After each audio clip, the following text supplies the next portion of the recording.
Good afternoon. Today at Madnani Facial Plastics and Cosmetic Healthcare Group, we are doing filler under the eye. My patient is complaining of a little tired appearance, and he has a little bit of tear trough hollow. Would you chin down a bit for me? Great, a little bit more. Great. So he has a little hollow in there and in there. I've done some filler on him about a year ago. I can still see that some of it's in there, so we're not going to do more. Because in my male patients, I don't like to overfill the cheek. I don't like to get rid of the nasolabial lines too much, otherwise it can tend to feminize his face. We did a little bit of Botox on him today. Can you raise your forehead for me? Frown in between here and smile big.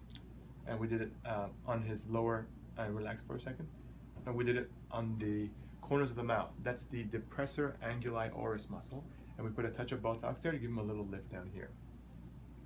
I'm just going to mark the tear trough area.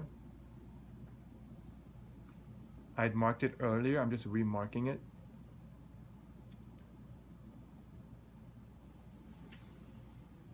Chin down a bit.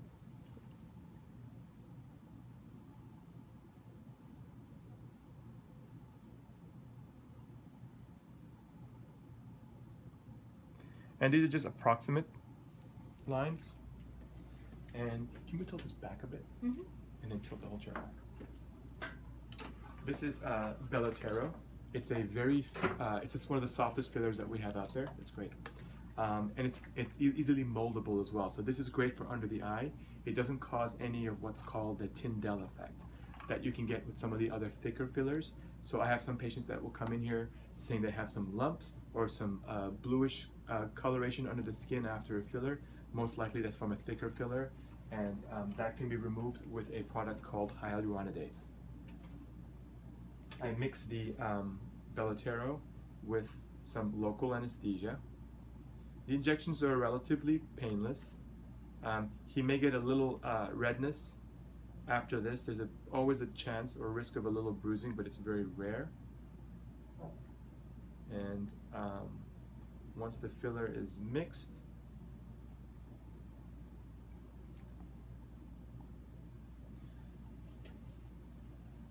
I've already cleaned the area with a very fine needle, and we are going to go with the filler here.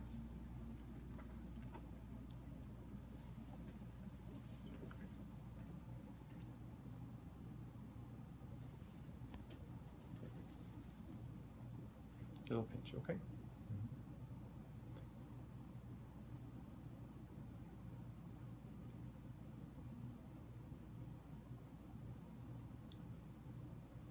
I place a little product at first.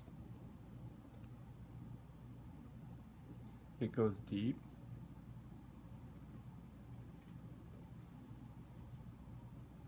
And there's local anesthesia in here. You okay? Fine.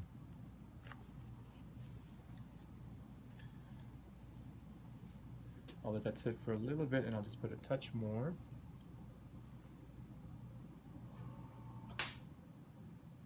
The second time around is always more comfortable. And before he goes home, I will have him ice the area just to prevent any potential bruising or swelling. But you can see it looks wonderful.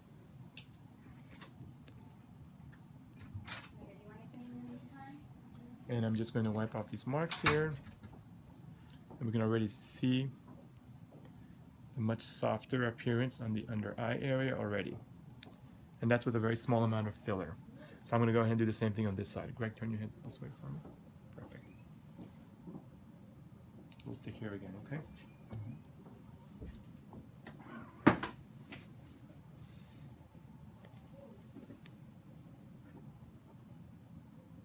You press that distractor if you like.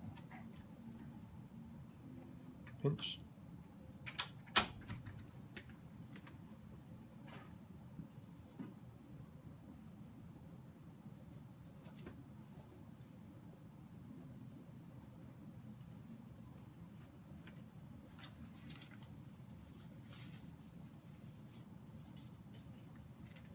Patients always ask me about blunt cannulas versus a needle. The theory with the blunt cannulas is that it's smaller chance of bruising. As you can see here, there's no bruise, there's nothing. I rarely get bruising with the fillers, and I didn't feel a thing. it was relatively painless, right? How's it feel? Completely. Yeah. So I'm gonna just put a little bit more filler in there. So that's how we do the tear trough filler.